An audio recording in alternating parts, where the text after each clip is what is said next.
凶悪おばさん。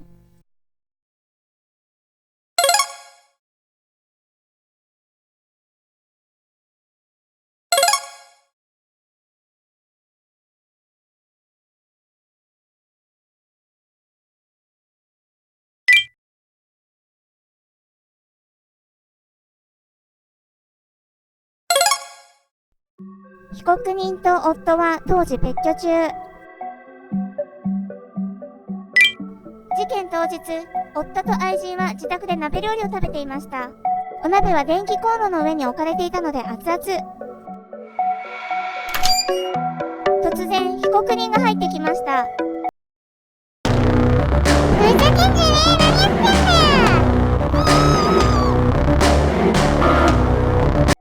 被告人が部屋に入ってきて怒鳴った時はどのような表情でしたか？恐ろしい顔をしていました。怒り爆発といった感じです。それからどうなりましたか？被告人はビールが入ったグラスを持って私に投げつけてきました。ビールは私の頭と顔にかかりました。それからどうなりましたか？A さんのバッグを移動させようと思って立ち上がりました。なぜ移動させようと思ったんですか？バッグを取られたり、投げられたり中身を出されると思って心配だったからです。過去に、私の携帯電話や他のもの、洋服などいろいろされたことがあるので心配でした。いろいろされたとは？洋服はハサミで切られました。携帯電話は折られました。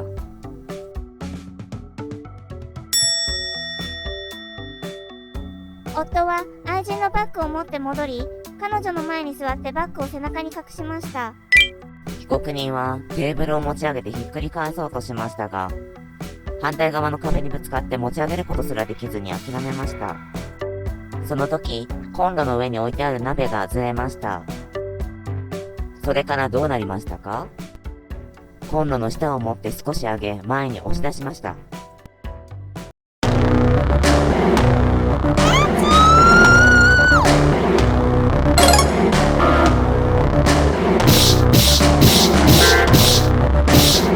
A さんを守ろうとして間に入ると、被告人が私のほっぺを平手で十数発殴ってきました。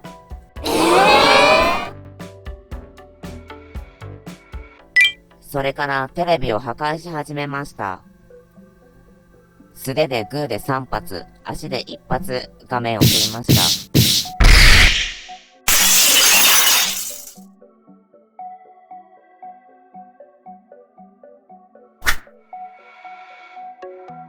愛人の靴、さようなら。これ持ってどこかに避難しろ。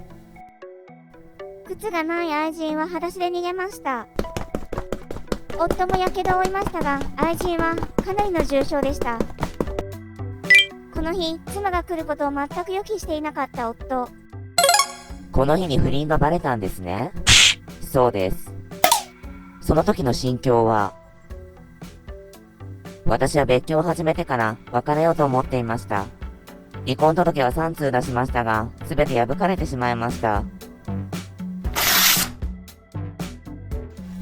A さんとは真剣に交際していました。